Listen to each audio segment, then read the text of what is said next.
திருச்சிற்றம்பலம். மாறுநாடு கருப்பன் மீது பறிவிடுகிறது. எதிரிகளின் ஏவலால் படும் அவஸ்தைகளை பரியிடம் எடுத்துரைத்த கலிவெண்பா.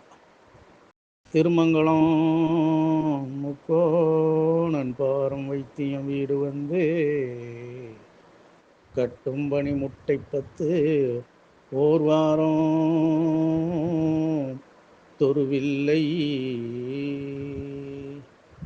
ஆனையோர் வருமக்களை எண்ணெயோடு உருட்டி கட்டை தானாக்கி ஆக்கி முட்டி சோனை இல்லை ஆங்கனுமான் சேவடியும் ஓதி கலையும் சிலம்பரன்னே கழுவி ஓங்கோருக்களை மூடி பாதம் வைக்க ஆங்கவற்றோள்